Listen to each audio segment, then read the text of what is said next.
We're rolling. Hey there, Seth Michael May, Obscuria Films. That's my introduction. Everyone else, please introduce yourself because we have a special guest this week. We'll introduce our special guest first.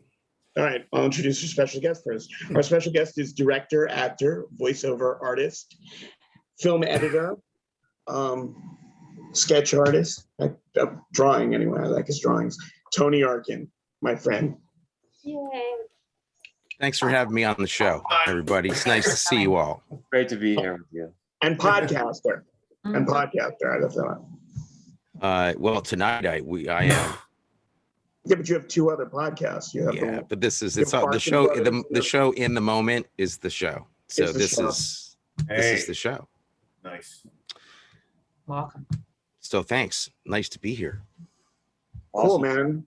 So Seth, Yes, you want to introduce what we're doing today? we're doing the Beastmaster. The Beastmaster. The Beastmaster, yes, 1981 Two. was it? Two. And it was your idea, but you wanted to pretend like it was Tony's idea. Evidently, What that idea was it? I think it was a mutual. He says otherwise. I'm cool with it either way. Whose ever idea was, it was a fine idea. And I think we should. I would like, if I may, for us to dedicate this episode to my sister Dina, because she's a Gen Xer. She's a little older than me, and she was quite fond of this movie growing up. And I think she even suggested it. And I had memories of it as a child. I knew I saw this, and I knew that it made an impression on me, but I didn't remember it. I just remember being disturbed by it. And then we'll get into that later. But I hadn't seen it since then. But me too. I remember it as a child, and I distinctly remembering feeling ill. It was like the Silence of the Lambs and the Beastmaster both made me ill. I saw it. It was on TBS 100,000 times. I mean, don't get me wrong. But this is the first time I actually saw the beginning. Because I would just see it on TV. Seth, HBO? And HBO, yeah. No, what does the HBO stand for? HBO stands for what is it? Hey, Beastmaster's on. Hey, Beastmaster's on, baby. Yeah, they played it a lot. If Dances with Wolves or the Beastmaster's on TV, plans canceled. Oh, I don't feel the same, you guys. I'm sorry. It's cool. I understand it because watching it a second time, it was like, they did this? This is the movie. These are professionals and they made this? Come on. Even in the beginning. Professionals, in some regards, I don't know. I love Phantasm, which was Don Cascarelli's first film, which I think is a masterpiece. And the same writer he used, Paul Pepperwood or something. They did this only like a couple years later. So it was like, it would seem like it would thematically be the same, but it just seemed like they had to put this stuff together. Because they had to get a hawk that couldn't fly. So they dealt with that along with all this other stuff. And this discount tiger, because they didn't get the best animals. They got a discount tiger. What's the cheapest tiger we could get? Get that one.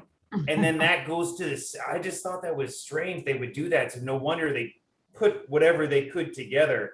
I mean, it works. Let's discuss the plot first, Tony. Okay. Before I get too out of control here. Yeah, Tony, you want to go? Well, have you seen Star Wars? There you go. Or Conan the Barbarian? Yeah. Which came out 3 months prior. And which Coscarelli was offered and he turned it down. Did he? Because he didn't like the script. What? That's the story. All right. Apparently, who was the producer on that? Was it Albert Broccoli or? It was on Conan. It was he was an Italian maestro, I think. Anyway, it was Broccoli, yeah. Saw Beastmaster, an early cut of it or something, and was like, "This is the guy for Conan." And Coscarelli turned it down. Apparently. Wow. He thought this script was shootable, though. It was the ferrets. Must have been. You were so cute. Am I the only person that saw this in the movie theater? Am I the only person? You're the only one. Yeah. I was Okay. born. I was born the year this film came out. So All right, stop talking. Please Yeah, I stop was talking right now. a toddler. So great. So I've just I've announced how old I am. Seth and I are probably neck and neck. Yeah, I we're was neck and gonna say, neck. Seth, All right. did you see it in the theater? No, I saw it. This is my first time seeing a rated R cut because I saw it on channel 11 WPIX. Nice. Oh, okay. That's probably where I. I think I was 12 or 13. well, I guess so. The difference between this being rated R or not rated R is like it must just be tits, right? Because Yeah. And blood. somehow it's okay to see a kid getting thrown into like a Mhm. pit of fire, but That's it's not A-okay. okay to see like a couple of breasts. So Nope. it's you can't see boobs twice. Oh, is You that can, what you could see them once and no blood. That's still PG-13 Wow. Mm. because you only saw boobs in the first time. Because when you're a boy, seeing the movie, you're like, oh, they might be boobs again. So that's why you put boobs the first time you see like Right. women, because you're always like, oh, there's going to be boobs. There's going to be boobs. And I mean, there's the rest of the time, the boobs are in a loincloth, so it's almost the same thing. Let's face it. Yeah, I know. Yeah, it was, I don't know. I mean, I think this was marketed for kids. I really remember it being a family. It was marketed as a family-friendly like thing. I luckily didn't see it with my parents in the movie theater. That would have been great. But my brother took me, and I think he was surprised at how spicy the movie actually is. Which of your I brothers? think took that's you? what I found the most peculiar about this movie. It just seems like it was a movie made for kids for adults. I was like what? Yeah. I think that the fantasy films at that time were, you didn't have a lot going on. Like this was an early, this is before Xena on television, Yeah. right? Or any of that stuff. And it's before, well, Excalibur was 81, and Okay. that was a pretty big hit. So maybe but that was a total outlier too. You know, Yeah. it was Well, like this an kinda art, that's like an started it. art movie in a way. It was a Yeah. completely different, there This was is not like a lot of, Sorcerer, Sorcerer. you had the Jim Henson stuff came a little later too, right? That was like 84 was Darkness. yeah. What So about Neverending Story? Because some of the That was elements 82. reminded me of that. That was Same year? 82. Yeah. okay, there is that in there. I didn't see that, but I guess because the weird landscape and everything else. But yeah, I didn't catch. It was the quicksand. It was all the quicksand. Oh, and yeah. the animal connection. That was the first time I saw a human almost die from quicksand. Before that, it was just cartoons. I have a But then theory they that- actually had quicksand. I was like, oh, and the marmot went head deep in the quicksand, and he had to save it. Yeah. That was a little intense. I At have a least for theory me, that ever since Lawrence of Arabia, every adventure movie has to have quicksand in it. Because he's like, It was a the staple. marmot. Yeah. Jesus. Well, They and really you notice did. they don't have a disclaimer at the end that says animals were not harmed during the making of the film. This is before they did that. Well, they certainly semi-drowned that ferret for at least a couple minutes. There was I saw the credits until the end, and there was something called the American Humane Association, Yeah. which I don't know if that's society, like the American Humane Society, that's a thing, but it wasn't them. It was the association. So It who was knows what It was hell the they cut were. rate version, just or like they something. got the cut rate tiger, they got the cut rate Humane Association. I just can't believe they dyed a tiger black. It's insane. That's such a ballsy move. And And it was who- and, just you were saying, go ahead. It was just pointless, right? I think so, because I thought they were black. I'm watching the movie. I'm like, oh, just like white tigers, there's black tigers. And I was talking to Seth, and like no, there's no black tigers. They found a tiger and they dyed it black because of the novel. Because there was a novel, and they have a black tiger in the novel. So out of all the things they had to adhere to, it was the black tiger. I just don't understand. And they completely rewrote the novel, so why couldn't Yeah. they change the black tiger? Why is that one thing there? The most dangerous thing to do. By most the way- dangerous to and time consuming. You'd think like Coscarelli's already made a couple low budget movies. The first thing he'd do would be like, well, what is it, like a non-necessary, like Yeah. complete time waster? I Yeah. think dyeing a tiger black has got to be up there with the Yeah. biggest waste of time. Like they're not pretty enough on camera, just as they are. I just He I would don't have think it's it would have gone great. The motif, the stripes with his like blonde loincloth hair. would have looked fantastic. I don't know what they were thinking. Jesus, It's maybe got to if be they more than figure one it tiger out. too that they died, because you I don't don't- usually just have one animal. How much money they have? I don't know. What was the budget for that movie? What was the budget? Somebody I didn't even get that check. up.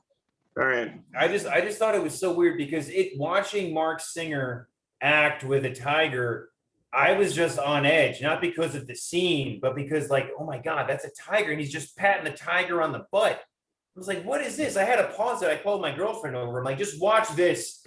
And it's like Marc Singer, John Amos talking, and the tiger just goes on through. And Marc Singer, that he's like, I'm an actor, so I should feel natural, and patting the tiger on the butt. Like, what are you doing? Dude, that's That nothing. part- He had to work with Rip Torn. I mean, that's Oh, that's the nothing. thing. I love the nose Oh, God, on Rip. that It nose. was like this. That was his choice. He's like, I got an idea, Don. And he comes in with the nose, and he does a profile like this in the movie. He's like, yeah, the nose plays. Where did he get that, Seth? Was that from Alexander Nevsky, you think? What? The nose? him. Because the nose is a dead ringer for, I think it's Alexander Nevsky. I think The there's like trivia that I read was that Rip Torn met with the director and said, I want to play him as a turkey vulture, but I'm sure that, it's the that's- nose from Alexander Nevsky. yeah. I swear to you. Old Eisenstein movie. Yeah. And it's also notes from an Archer Brothers movie. They did this opera. I can't remember what it wasn't their Meister singer, but it was this crazy opera they did after the Red Shoes when they thought they could do everything. And it's amazing, but they have a character in it who's got exactly the same nose. I know Rip Torn was just like, give me the nose of Alfredo Garcia. And he And made it happen. And the braids. Oh, God. Hey, I want skull barrettes clipped Yeah. right there the whole time. I'm thinking, if you're in a fight, you could just do whatever. Maybe he was drunk. I don't know. It seems like one of those, or maybe it was. Just an excuse I think just to be that on did happen to him. point. Just thought it was On just- occasion, I've heard rumors. Do you know who was supposed to play that part? Who was offered it first? Oh, Yes.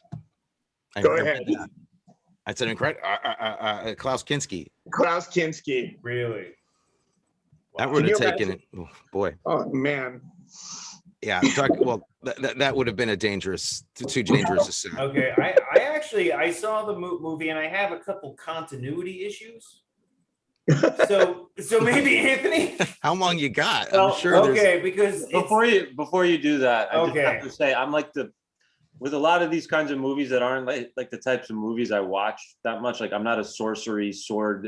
I get so like I must be really dumb or something, but I miss a lot of the plot. Like I get lost in this movie. And so, My guess is that you probably are less lost than you think you are. That you're expecting it to be complex, but mhm. it's or it not. just doesn't. Some of it doesn't make sense to me. Like, Yes, that's true. all right, so it's not just. Such as what? I'm just What? curious. Like, No, like what question would you have first? I don't know all the different players involved. no, I could see that because like this The village, guys who that come in at the end, village- the guys who are like the helpers who like Oh, and the the Birdmen. huggers, the hug. Yeah, the Birdmen. like what's their agenda? What are they? I don't know. And then the Where rating. are they in the thing- story even? Like what is that? It's just He meets the Birdman and they worship a bird conveniently, and he has a bird, and they give him So a then trophy. they're allies. Can I They're just allies. ask? I have a question though. Yeah. They're not. I mean, they're not birds. They're clearly Batmen. They're not birds. They don't Yeah. have They had a feathers bird or idol. beaks. It They was- have a bird idol, but they're not birds. That's my question. Why is a tribe of weird bat creatures worshiping a black eagle statue? I don't know. And were they once Well, human? I think it's because there were birds before there were bats, right? So like obviously, you're gonna worship something just I flies. don't know. I don't know if I that's think- true. I'd like to get a scientist on the show immediately and and I'll find out tell- if that's I'll- true. it was cool how they did that scene, and then there was just a random dude in a little hanging wooden jail cell, and then that dude just gets devoured. Like that's how they eat things. Well, I was So- wondering why they did that, but then he found the head in the soup. I was like, do they boil Yeah, people or do they yeah, swallow that- them? Because now I don't know. Anthony, please. Because it was It was totally clear to me. I mean, they decapitate you with their wings, and then they make a soup out of you. I think But then that's what eat they it did. like this. No, I honestly, I was confused as well. Okay. Judy, It was- I didn't know why. I didn't know what was happening. I And thought what- I was what about watching the wrong He movie was for a looking minute. I at know. the screen. What? Was the moat covered in gunpowder? Good Come on. Like did they Tar- cover the moat, make it look like it's got dirt on it, but it wasn't Yeah. dirty. Yeah, that was I think that would have taken longer to do than it took them in the movie. Actually, yeah, that's part of one of my Oh, I don't continuity mean issues. I don't even mean like what did the actual crew do? I mean in the plot itself, was that supposed to? There was something flammable put in Oil. Oil? I think it was oil. Is Yeah, that a- like Is that burning some oil. typical? Is that like a medieval thing that I just don't know about that they used to do? This is, I don't know if it's medieval. Well, This they kinda seemed used like to- the Bronze Age to me. They used mean- to pour burning oil off of Of the castles. parapets and stuff. Yeah. When Okay. like invading armies Yeah. used to come. But I I don't thought think- what you were saying? No, I'm sorry. I just don't think they were using. I don't think people used oil in the moats, but it was kind of a creative license, I guess. Remember the older dude with the son with like the Mo haircut who saved, who like, Sacco? Beastmaster, yeah, Sacco. He said that you can't get past the bridge is the only way out for this stinky oil. I think it just stank. I think it was flammable stink oil that Maybe they it was put poop. around just to keep people in there, and they have one, bridge, and they control the bridge and just keep people in there, just so Rip Torn could rule over his people. Because it just seemed like he just wanted power in the end, just for people like to worship him. But if we're Maybe talking, his creepy succubus women put Oh. something in it Yeah. that, because they can do that apparently.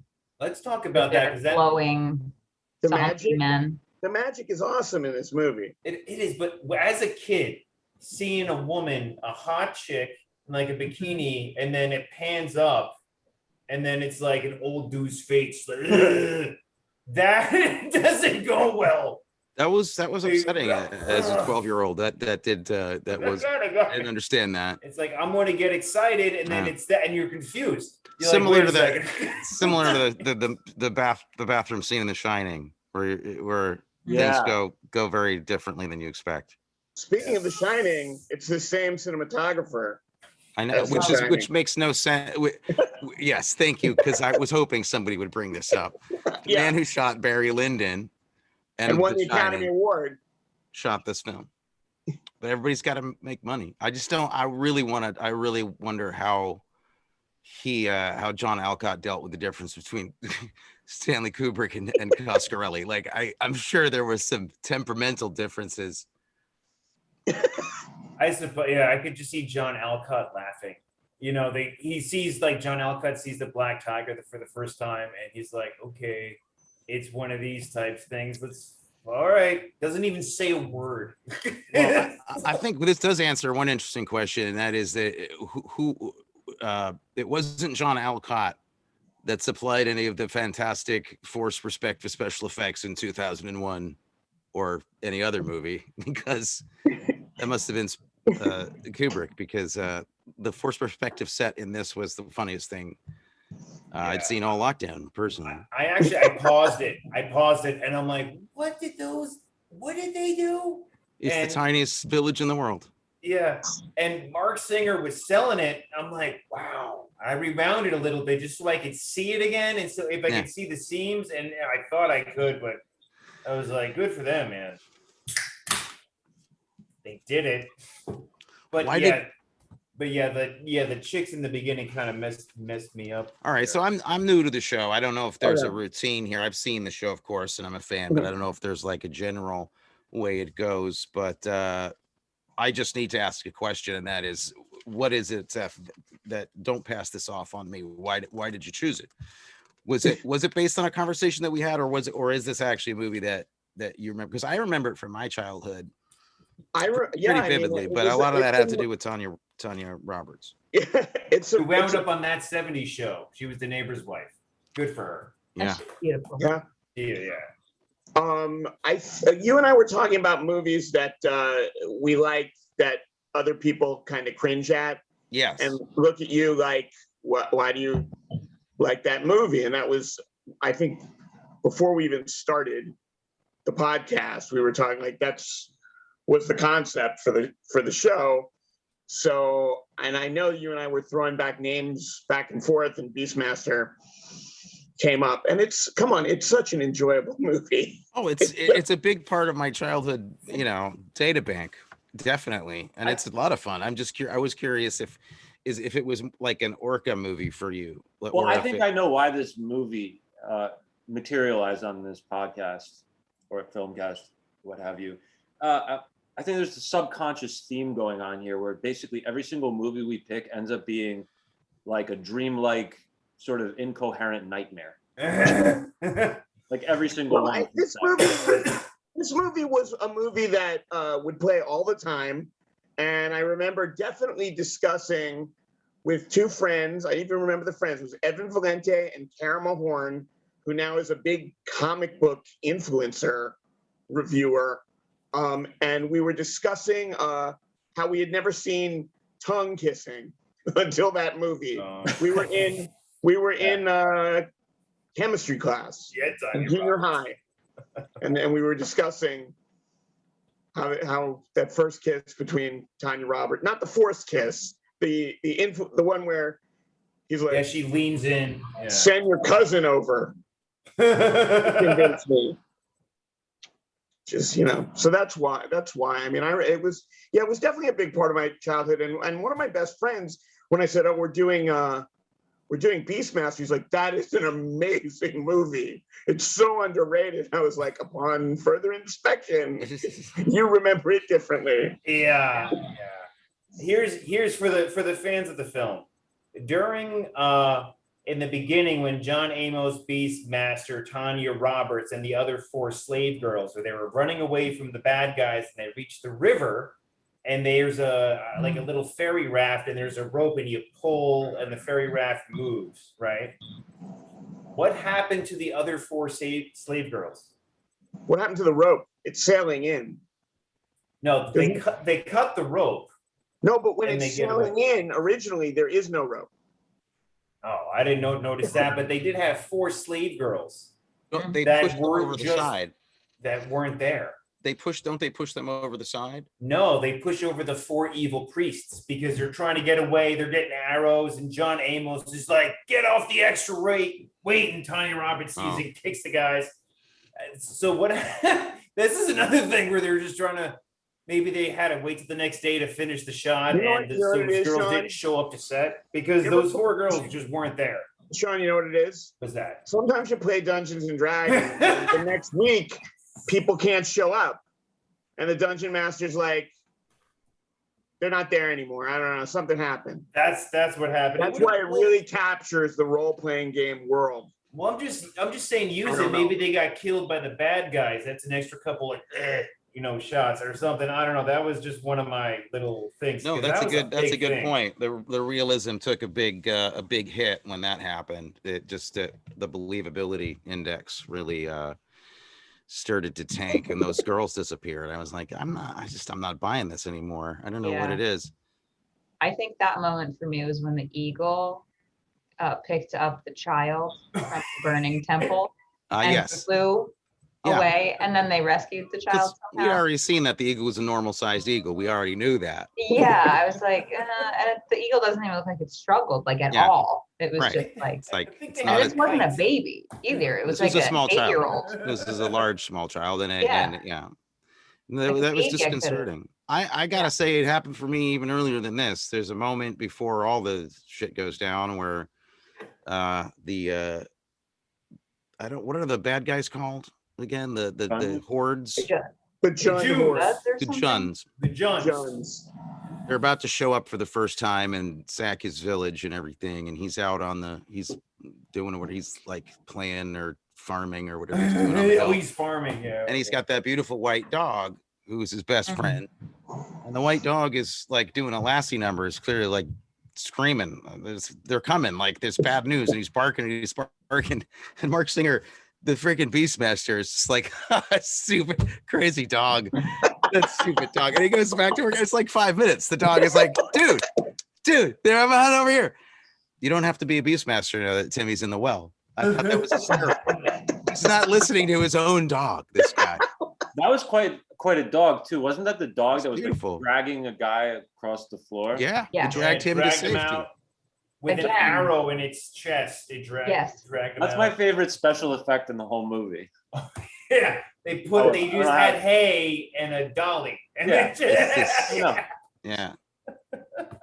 And he dragged him really far it for did. them not The to whole have thing. pillaged the entire village and I forget impaled. Yeah, what everyone. what about those random people on spikes everywhere? Just like perfectly. How did they get on there? Like 15 feet in the air. Yeah. Too. The Eagles drop him on there. Yeah. I think it's one of those films where like the special effect, like I would have loved to hang out. I love special effects crews, but like this one probably had so much fun. It's just like, let's just throw it. Let's just do it. Just do it. And they were like, yeah, it's great. Great idea. My guess is that fun wore off after about week 2, though. This starts to look after a while like kind of a nightmare scenario to me. Don't you think? Like this shoot, it probably started off like everybody's like, hey, it's fantasy fun times designing monsters and everything, and then like 2 weeks in, they're like real tigers all the time and animals on the set and rip torn and I mean, a lot of those extras. There was more extras than I expected. There was Lots. a bunch. Yeah. And they all had to do like costume The things. film only, I checked it a second ago. The film actually, the budget was actually at $9 million. It looked like it would be a lot more than that. Yeah. But I guess it's 1982. That's a lot. Was that not small lot, budget then? Yeah. You should be able to make $9 million look like a lot more though than that if you're good. Yeah, I think so. Yeah, I think so. At least get a better dye job on that tiger for $9 million. Yeah. Yeah, like what are you doing? There was a rumor going around the internet that the tiger died of some kind of immune disorder from licking the dye, but that's not true. Evidently, the true story is they put the tigers under anesthesia to dye them, and one of them didn't come out of the anesthesia. That's funny. what Coscarelli said. That's Like kill a that's tiger. amazing. Great. I hope there was insurance on that tiger. Because they are not pretty enough to They're not- photograph Yeah. the way they are. They wised up in the sequel though, because they didn't dye the tiger in the They second. don't look like the tigers from a book that nobody's read. Okay, here's. I have one more continuity issue. I have a few more, but here's the next one. So remember when they do the infiltration into the pyramid? Yes. Okay. So one thing where it was Tall and Beastmaster, and they were like spying in on a scene, and Tanya Roberts just leaves, like quietly leaves, somehow finds a secret passage and just goes in there. I'm thinking she's evil. She's a spy. But no, she just comes back with a knife and she's like, hey guys, what's going on? And I'm like, wait, what is that? How did she know Beastmaster and Tall will still be there? And why did they get more weapons from the hidden weapon store that was in the thing? And I guess they had a throwaway line that somehow she was an ancient trained warrior She's a of the trove protectors. And She's they a know the trove secret warrior. passages. Yeah, they live there. But Because does Rip Roberts Torn looks know like a about the girl secret who lives in passages? tunnels. Yeah, they live in there. But does Rip Torn know about the secret tunnels too? I don't know. Maybe Because he she just just moved got a in. knife. That's I'm a little. I was like, whatever. So and okay. So there's that part, which is fine. But like, what really got me is that when the berserker was following them, and he was trying to find the marmots, and then the marmots got away, and then after the marmots got the key, and then Marc Singer and Tall were like kind of trapped in that room. and Tall goes down, and they just happen to know the release for the giant skull that plugs it, which is a strange thing. Okay. Eventually, the Berserker gets in, and Rip Torn is there, and they fight. Remember? Then Rip Torn just disappears under the stairs. Right. This is under the stairs. So is that a prison cell or not? Oh. In because my mind, there's there's the door, and then there's an escape under the stairs. What I didn't understand is like, why did this movie feel like we were at the ending? And then it wasn't the ending. And then again, we're at the ending now. Yeah, there was a bunch. We killed the guy. The bad guy finally died. And it took so long for that scene to like think. And then it's over. It's over. The movie's over. And then and then there's the big battle. And then, like, it had three like almost endings before it actually ended. There was 5 minutes. You know what's funny is like that like in a movie that you like, that's a good thing, you know. But in this case, you're like, it's 3 endings. When's it gonna stop? But like when it's Road Warrior, everybody's like, it's got 3 endings, man. I was wondering when it was gonna end. Like when I saw the baby go from the woman's womb to the cows. Is it over? Is this it? It was like the second scene. It was like, wait, what? That was a pretty there's some pretty weird stuff in this movie for like an 82 American audience. I gotta say, like that was a really weird thing to see. That was out of like Excalibur or something. The magic was very strange in this. The magic system is amazing in this movie, I think. Come on. It's like this glowing stuff from like those lights that you break. Like the blue one freezes you, and then somehow. And then the green one, you dip a leech in, and it eats your brain out like Wrath of Khan. Gets in your head, and then they put a great humongous mask on you, which seems to be a theme in this movie. It seems to be a whole eye theme. You notice that? Oh, the ring with the eye in it, and that was weird. That was a great ring. That was really cool. That was some of the coolest cinematography in the whole thing. With like, those shots where he's looking at them and they're looking at him, looking at them through the ring. And that was kind of cool. And they had the book and Evil Dead too. Oh, okay. The Necronomicon. Beastmaster vision was great. Like that tunnel vision that he'd have when he was looking through. That was actually pretty cool. I talked about that after school when I saw the movie. Yeah, that was what. Okay, here's a question. Remember in the evil pyramid, and when he was turning the guy into the berserker with the worm in the ear, and Beastmaster's like, Kodo, go get that. The kid just is like, we need that key. And so he's like, okay, stealing's for thieves. Pogo, go get the key. And then the ferrets get the key, right? Right. What's the key for? Guys, I thought it was to get out, but then they didn't. But then they get out. What the kid is? All right, so I'm not alone. And no, I thought that was like a weird tagline where he said something about the key. He says, you're a little late. Yeah, something like that. So they do like reference it, but I think it was just sort of like, and I felt like that a lot in the movie. It was just like, let's just put this here to keep it going, even though it doesn't really need to pay off, but we'll have it pay off. Because all right, that's because in Conan they had the jewel that they had to go in and get it, and they had to get out. Here's the key, and then but hey, we're here, let's break everybody out and whatever else. That's what I was confused. Okay, all right, because I got that was Why do they earlier? Okay, earlier when John Amos first meets Beastmaster, so Amos is with Tall. I kind of like that introduction. Tall and Amos, they spin the spears at the same time. Like, don't mess with us, man. We're trained, Beastmaster. Blonde motherfucker. And okay. Wait a minute. Is this movie like? Is this movie basically just like about Spanish imperialism? Like Cortez going to the Mayans? You're digging way too deep. You're digging way too deep. Sacrifice. What? You're digging too deep. I'm going to say yes. You have like the central theme is like child sacrifice, which is an ancient human pastime. I mean, were those civilizations really that different than in this movie? I mean, that must have been a freaking clown show back then. Well, a little different. I'm sure they believed They didn't have in the magic. Yeah. I'm sure they believed in magic, maybe just of the power of Christ, but they believed in that stuff. Who knows if they saw it? I mean, or like whatever else. But yeah, I'm sure that it's similar. But like when Beastmaster first meets John Amos, right? And they spend the night together over the fire, and then Beastmaster pours out his bag, and all like the little trinkets that he stole pops out. John Amos sees that one tin necklace that Beastmaster stole from the assassin, and Amos just got all freaked out. He's like, "What is this?"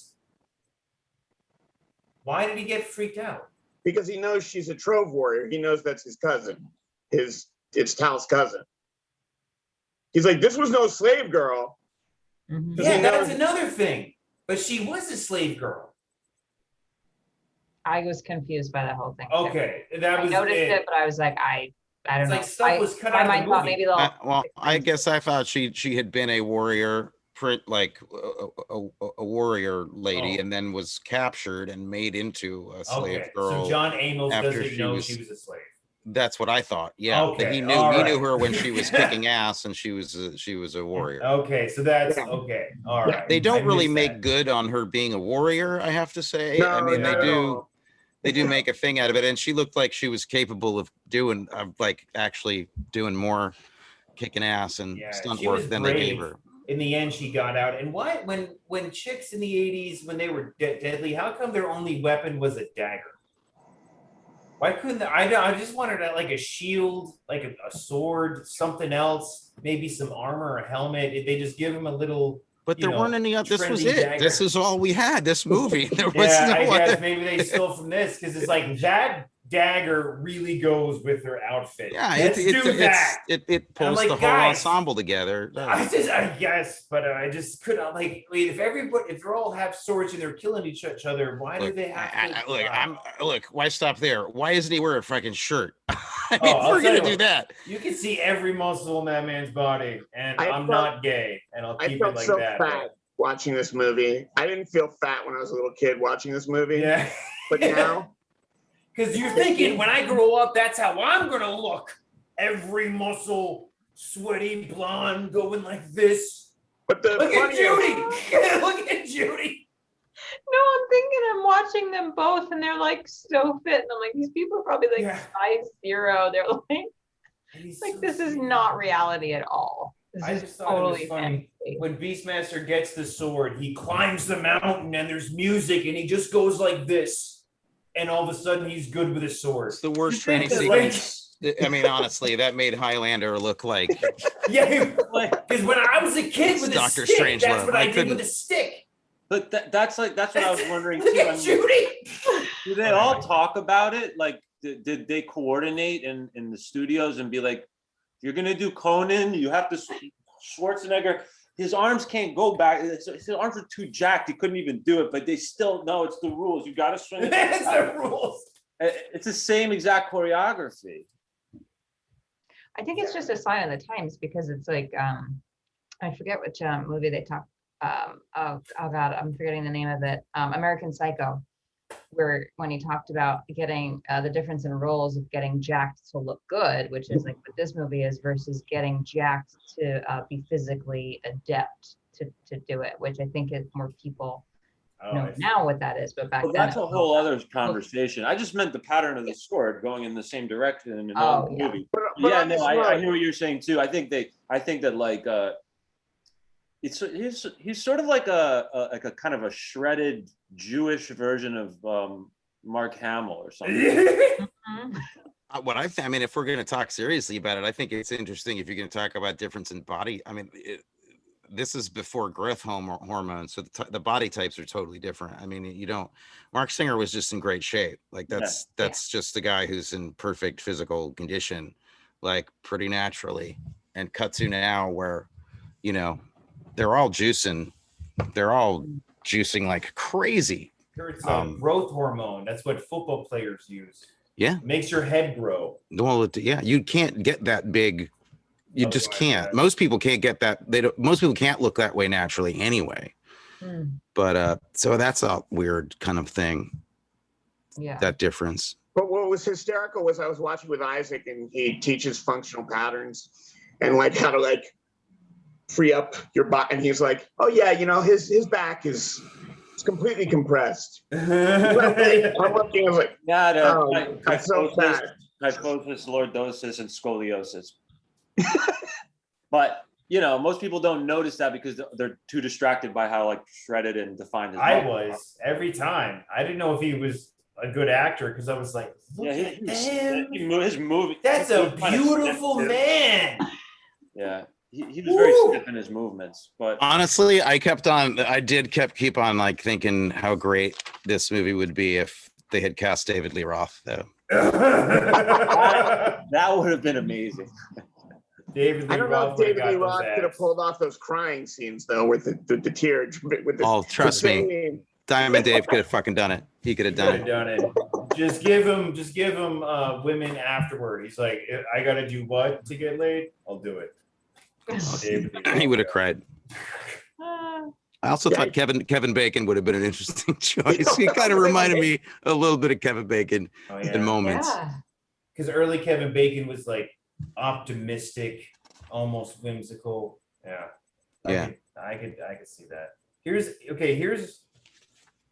I just got to say, there was a scene in here where Marc Singer, Beastmaster, used his sword as a pillow. Did you catch that? That was kind of hot. Good for him. But okay, so I just wanted to mention that because I was so impressed. But in the end, when the Juns are coming and attacking the town and they have the gate closed, but they got to get to the moat and light it on fire. So one guy goes, and then they shoot him with an arrow. One guy has a torch. He shoots him with, he gets shot with an arrow. And then everybody else, and then like Beastmaster, John Amos, Tanya Roberts, and Tall are outside the wall. And then they're going to be the heroes to light the moat, correct? Yeah. Why didn't they just shoot it with a flaming arrow from safety on the wall? That's a really good question. That would have made right? Because that stuntman specialized in being lit on fire. Yes. And they just roll the torch. Your point is as well taken, and I would have, had this conversation about it if the movie hadn't already gone on too long. But the movie's already overstayed its welcome, and then they have 4 people try to light this freaking thing on fire. Just light it on fire. We have 20 minutes of firefighting. Let's just get it on fire. Didn't they do that in Braveheart? I was kind of confused by the plot there.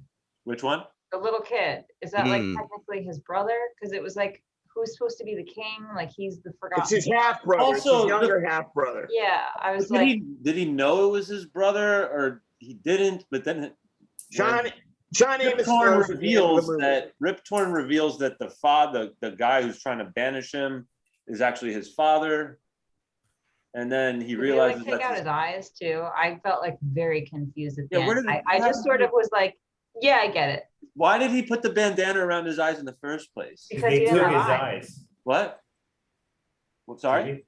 He didn't have eyes in, but I didn't know why. Well, he didn't have because take his eyes because he couldn't see. Zed couldn't see Rip Torn's brilliance. You're blind. That's what I imagined. And that's it, I'm not sure. But that's another thing why I thought was gross when I was a kid. I found his reaction also strange, that he's like, you talk to animals, you're disgusting. It's like, who says that? That's amazing. Like, who would be like, Why was it necessary even to have that antagonism in the plot anyway? Like, doesn't make any sense. Why did he have to be angry, hate him? Don't make any sense. Sense at all. Again, we're here 2 hours already. Like, let's get this show going. We don't have to argue about who's going to light the thing on fire. Get the thing on fire. When you meet with your friends and you're like, how can I make this script tighter? I don't think that meeting ever happened. Because wouldn't a friend go, okay, so you have this like guy who's like the big boss of a video game, and then you have this pet ferret of all the pets who's a thief, and he kills the big boss and saves your life and dies, sacrificing himself. Wouldn't you want a human to do that? Like, would someone that like? Well, I'll just say that moment really stuck with me as like, I don't know, I was maybe 8 when I first saw this movie. I don't remember how old I was, but when you mentioned this movie and I looked it up and I was like, I don't know if I've seen it, but then I thought, I wonder if that's the ferret movie, because like I remember being so sad about this ferret. Those very sad. It stuck with me, that pyramid and the sacrifice, like the child sacrifice stuck with me. Yeah. And the ferret risking his life really stuck with me. And I think I might have like wanted a ferret, and that's how I learned that they like smelled and were dirty. Right. So how do you remember how old you were, Judy, when you saw this? I don't remember. It was under 10. Yeah. So okay, Definitely under you 10. and I are around the same age, I think. Yeah. So like that was the thing. When you guys said Beastmaster, I was like, okay, I know I saw that when I was a child. I know it was really disturbing. There was one specific thing that happened in that movie that fucked me up, and I can't remember what it is. And then I saw the child being held up over the pit, and then immediately it came back to me. I was like, that's the thing that really disturbed me about this movie. And then it occurred to me that that's the thing that I like the most in this movie. That now as an adult, like that's the coolest part of the movie is child being held over. If I may add to that, Abram, I think that's a perfect point, because my moment was the green slug in the ear, and then the berserker chasing the marmots through the pipe. No, when I was a kid, I don't know, devastated. I don't know the word. And that stuck with me even now. I'm like, that. I'm like, are they going to do it? Oh my God, I can't take it. And because that got me as a kid. I think that's kind of important for kids. Let me just say this. All fables and fairy tales and all that stuff, people die. Like in all of them. And now with Pixar is great and everything, but it's like, I don't know about that. When I was a kid, you kind of have to learn that if you do X, Y, and Z, you'll die. So don't jump off the cliff. You know. Well, I mean, we're talking about the generation that brought us "You Can't Do This on Television." That's God. God bless Canada. Yeah. To me, it's all kind of wrapped up in the same kind of cultural paradigm of like, fuck the kids. No, but throughout my life, I remember. And then the next generation after that was like overprotection. It's like underprotection and then overprotection. Yeah, that's what I'm thinking. It's like, I don't know if you could like re-release this stuff, but I don't know. If you like make it required, you know how there's like in school, there's required reading. They should have a required viewing of like movies that have these, like all this other stuff, just so everybody's kind of like on the same page. At least that's, I mean, in my socialist America, that's what it would be. Are you saying that the Beastmaster would be required viewing in It's schools? required viewing. I think Is that your platform? Is that your platform? You're sticking. No. Well, you need a fantasy. It's like one of those 80s fantasies. Legend from 86 could be a good one because that gets intense. It's going to be Never-Ending Story. Yeah, I would totally be Never-Ending Red Sonja. You need some of that fantasy element so kids are like mesmerized, but it's kind of cool and everybody's kind of on the same page and you're scared, but it's fine. And it is devastating for the marmot to die because, there's death in life. But turns out it was a boy-girl marmot, and the boy marmot died, and the girl marmot had babies, so new life. You see? Seth, I think this answers your question. That's too long. In the end, the marmot comes out, and then the two little babies come out. Ferret? Sean, you keep saying that. Yes, I'm sorry. Ferrets. I don't know. What's your question, Tony?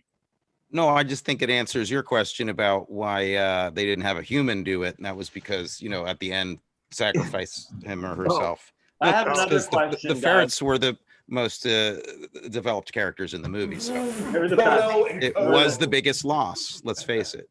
Yeah, it did have personality. It's kind of like if R2D2 killed Darth Vader, though, don't you think? Yes, absolutely. Came up behind Darth Vader and just sort of pushed him. Yeah, with that little arm that comes out, and he just pitches him. Yeah. Wait, I have a question for you guys. So you have all these animals. Obviously, it's an animal-themed movie. The Beastmaster can communicate with the animals, and they're all real animals that they use, except for the bear, right? That wasn't a The real. bear's real. No, That the was bear's real. too. That was a real bear. Yeah. Yeah. I thought that was a Sad. man in a suit. Fairly sad looking bear, but it was Wow, a real bear. that is crazy. Yeah. Okay. Yeah, real bear. I also found, here's another little thing I thought was strange. This is apropos of nothing, but he has a psychic communication with all of his friends except for the hawk, and he has to screech at this damn thing. But the tiger, he could just think, doesn't have to roar. Yeah, with the tiger. I love that they just picked the hawk sound. I guess they thought that was the coolest sound he could even. It was like, hey, Mark, can you make a heart sound? He's like, yeah, and he does it. He's like, that's good. So it got him the We're- part. yeah, So we're doing not that. taking it. They're not taking it out of the movie. I think it was Marc Singer's idea. I think he wanted to show off. Probably. Range. Want to show his range. Oh, his range. That's right. Oh, yeah. Here's another continuity error since we're talking about Marc Singer's psychic ability.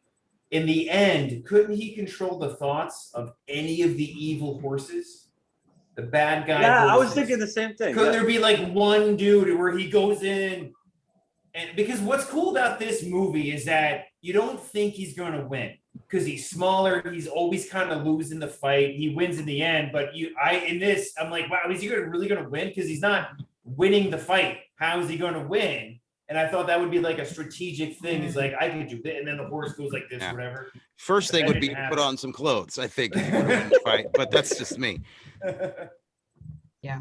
I was actually pretty stunned at the end, the fire pit fighting. That sequence was incredible. I It mean, was. honestly, like that's where John Alcott, I think that's why John Alcott did the movie. I think he was just like, I don't want to do this, but there's this fire pit that we get to shoot at. I think that's going to look really cool. Some of that stuff looked freaking fantastic. It almost looked like a Ralph Bakshi animation. It Yes, did kind yeah, of it because they did slow it down at the right times, and they did it very, very well. But but it was like 10 minutes that whole sequence, I think. Yeah, it was pretty long and Yeah. great. I also got to give him props for the like the mask work, the Jun, all the evil guys. I love their antler hat, masks and stuff. I thought those were pretty great. It was pretty scary. It was. It's a year after the second Mad Max, so that probably had something to do Well, with. you could see the influence for sure. Yeah. Oh, and wait. Friday the 13th 3 is where he had the hockey mask. I don't know what that. Maybe that was after. Geez. Great Yeah, but there is a Humongous theme has with like the no face, huh? Great Humongous in the second Mad Max. Humongous. Yeah. Yeah. Is that- The Ayatollah of rock and roll. Yeah, he had the leather wrap, this and like studs. You know what I noticed about this movie, to link it up to something else we did? John Amos's leather gear is like the same leather gear as Lena Olin's leather gear in Romeo's bleeding. Yeah. That's pretty hot because you can see his nipples too. Dude, it looks like the leather gear from Pulp Fiction. I think Coscarelli. I think we know Coscarelli's into some interesting stuff. I think he From was this trying to do it seemed like he was trying to do action figures because all of them they look like an action figure. Beastmaster, Kira with her little shorty robe, and Tall with his headband. But it was all like stuff that they got at Hot Topic of '82. Like it was, Oh, you know what? He's like Panthro. John Amos is like Panthro from Thundercats. He's the wise guy, but I guess Panthro just had the spikes, whatever else. Well, it was also kind of like He-Man or something. Yeah, it was Eternia. It could have been, if they had laser guns, it would have been Eternia. That's the cool about He-Man. They have the swords and the laser guns and spaceships. They have both, which was cool. Yeah, I have a So- question. So weird. Yeah. Go. And I don't know if anyone has answered this. Why can he communicate with animals, or how? Is that something that is Because he was inside a cow. Yeah, that's what I thought. Because of the cow. Okay, Because he that's what I was thinking, but I was just like, they don't really go into that at all. Yeah. they should have called it the Cowmaster. Obviously, why did he speak to every animal then? Like just cows. They should have like. Yeah. And that should have been about mommy issues instead of daddy issues. It should have been like, they're killing all the cows. Well, it It could have also been like- triggered me. I remember that first battle scene when they killed the guy who raised him. I think right before that he had the discovery of like, oh, I can communicate with animals. Oh, yeah. And then like there's all these horses running around, and I'm like, he's gonna tell the horses to stop, and he's gonna there. And then I was like, they didn't. And then it was just like, it felt like it was like this moment, and this was my experience last night. It's like this moment that they could have like done something, and then it was like it just sort of fell flat. I was like, maybe Beastmaster could only do one at a time, and that would have been a good thing to do in the beginning of the movie. You know, so you see his limitations. I think because I guess in the end he couldn't control any of the horses, so he can control horses because they're also beasts. Maybe he can't control a bunch, just one at a time. All he needed to do is control the lead guy's horse, though. That would have been fine. Yeah, I think you're right. I think they should have explained this, Yeah, or if like in typical hero fashion, like what's his Achilles heel? Sure. And had that on risk. Like it's sort of like, oh, he's just always in a battle and like completely unscathed, even his hair. Yeah. Or you could have a tender moment with Tanya Roberts where she's like, can you do every animal? And he's like, can't do horses. Or I can only do one at a time. Yeah. I think they made a big clinical error. I mean, Marc Singer's fine and everything, but I kept thinking of I'm a big fan of that movie Dragon Slayer, which came out around the same time. And Dragon Slayer, I think, is actually like a great movie. And it was so smart to cast. What's his name in Dragon Slayer? Peter McNichol. Peter McNichol. Oh yeah, I remember. Yeah.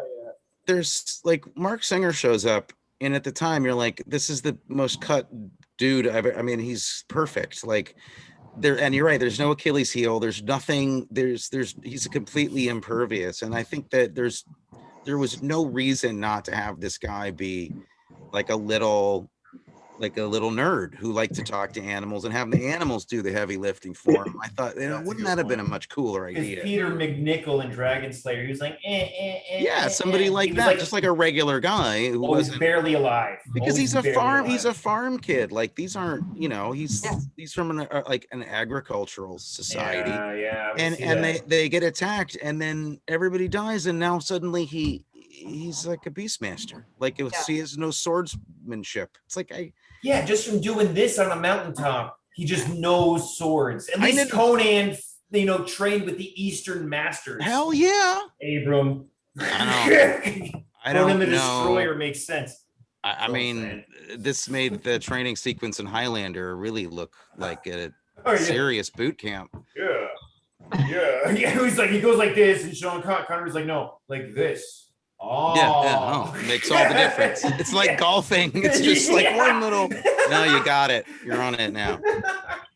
I just remember in Highlander thinking they can't move at all because they're going to fall off that mountain. They used the helicopter to get them on that rock, and they can't swing the swords at all. Oh yeah. What the fuck? The 80s. And that was the same thing I thought about the makeout sequence at the end of this movie. I was like, man, it must have taken all day to get them positioned on top of that rock with that tiger. I read the thing about it, and it was lucky because the trainer was there underneath a rock with a chain to the tiger who had a collar on, because you can't have two people your two main actors on the mountaintop with a helicopter and then a tiger who could be just like, what the fuck, get over here, So they had the trainer there, and you could, do the certain parts. So there was some sort of stuff there. But what is the trainer going to do if the tiger flips out? Oh, I'm sure it made Marc Singer feel very comfortable that the trainer was up there with him. And with Seth on the tiger. Wasn't Marc Singer repertory actor, like Tennessee Williams? He's from ACT. He's from ART or ACT, with the one in the old Globe in San Francisco, and you can see his Taming of the Shrew on YouTube. Really? Yes, that they used as an ad for the MFA program. Jesus. Yeah. And then so he gets out of school, Beastmaster. I don't think it was directly after school, but shortly after that. It's a very weird. What about that guy who did Blackula? Same idea. Blackula. The same idea. Billy D? Is that Billy D? That was actually Blackula. Blackula is actually a really, really good movie. Is it really? Yeah. They really thought about it. The sequel's even better. But there's I'm sure there's a lot of, these guys don't make any money really with stage, do they? Very little. Marc Singer didn't do a lot of stage work. I don't think.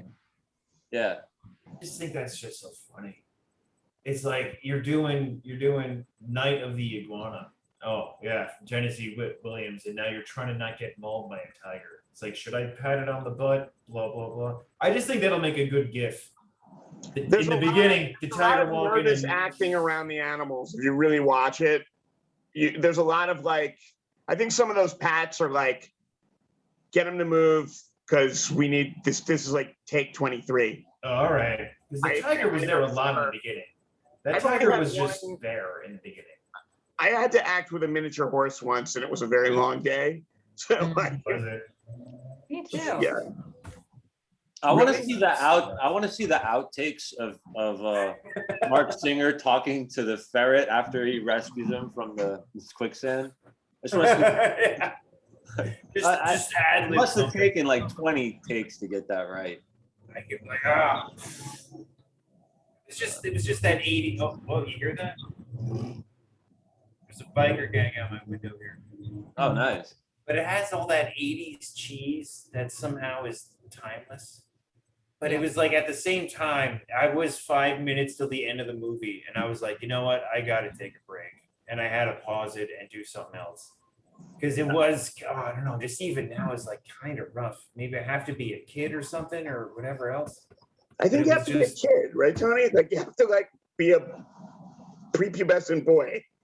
You have to be a kid in 1982. I mean, I don't think it's going to play to kids today. I mean, a big reason why this was so notable was because Tanya Roberts is naked in like the first 20 minutes, and that's not something. I mean, that it was marketed for kids, and we went to the theater, and there's like stuff that you just haven't seen before, and they're throwing kids into fire pits. I mean, that wasn't. This is before, Temple of Doom. This was like really weird stuff to see. And I think, the poster looked like a kid's movie, just including animals and it all makes it look like a kid's movie. And I think that there's like some really weird miscalculation about that, and that the movie would have been a lot better if they just went full Conan and were like, let's not try to make this at all for kids, because there is that cheesy kind of quality, which look, it's not 80s cheese, it's just cheese, man. They'll put that any decade, they'll put it in there.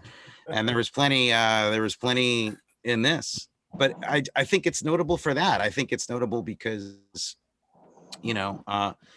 that weird thing about him getting birthed out of a cow and seeing a pregnant cow, like immediately the witch over the pregnant woman is really disturbed. That's actually pretty disturbing stuff for 82, like when we were kids. So I just think it has a reputation for those things. And I can't even remember like what, I mean,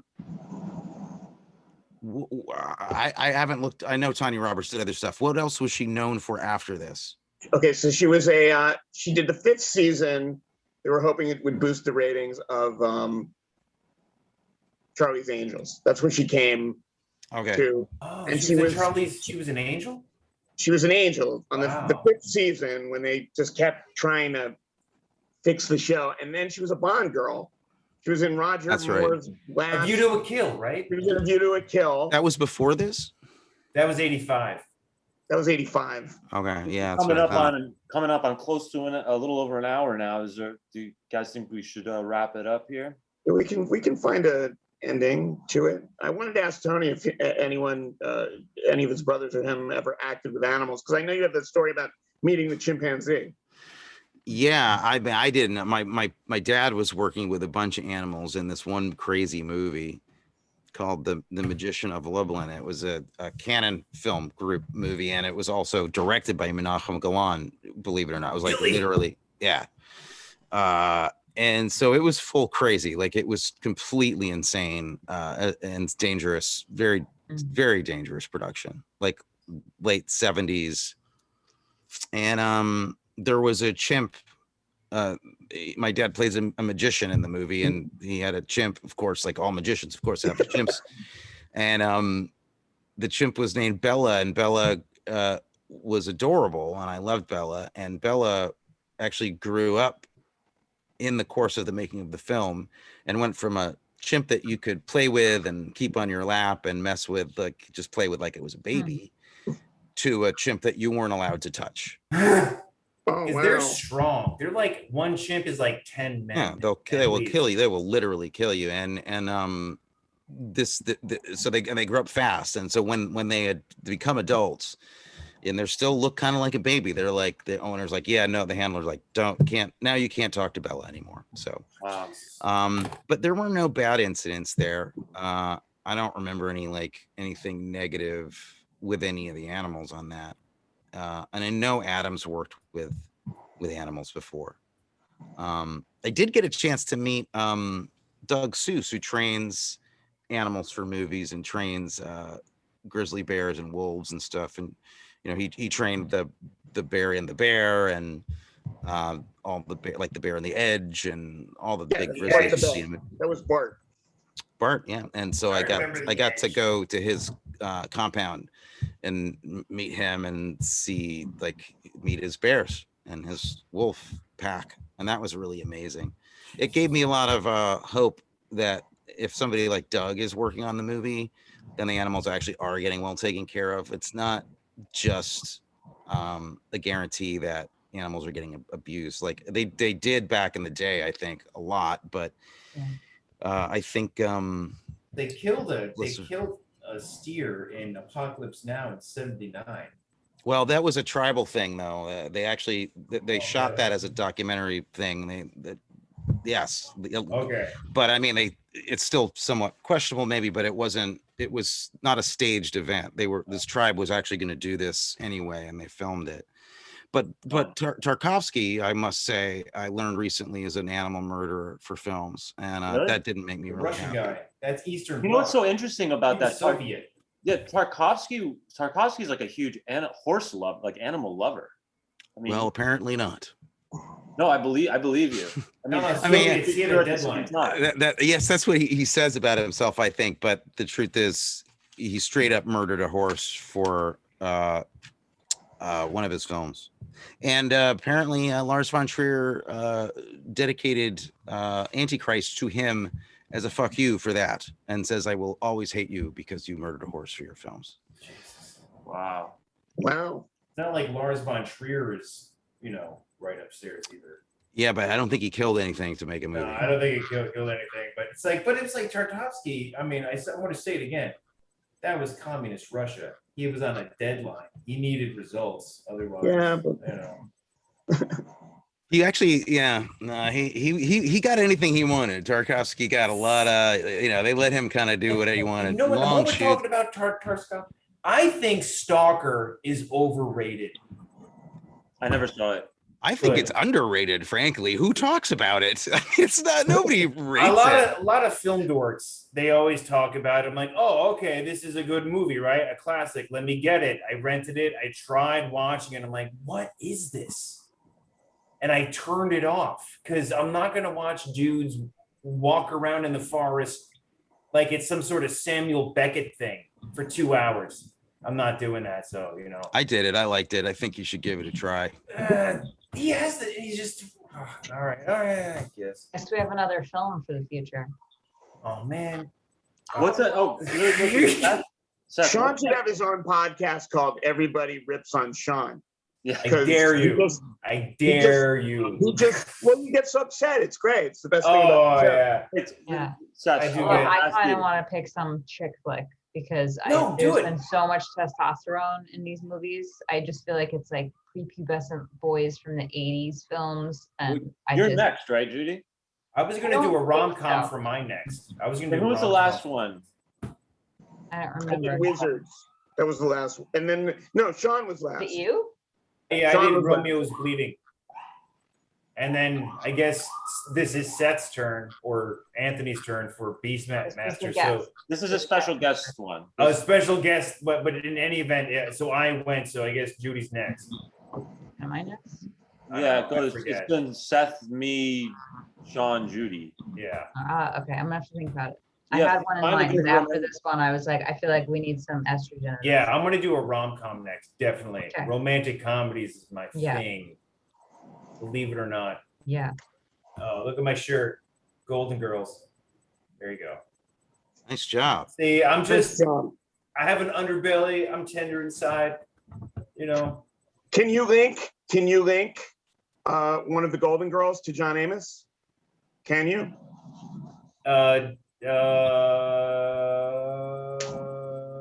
Good Times Sure. is a spinoff of Maude. Oh, TV. I was in my film sphere. Oh yeah. No. So John Amos was in Maude. I think was looking for Maude. Was Amazon doesn't have Maude.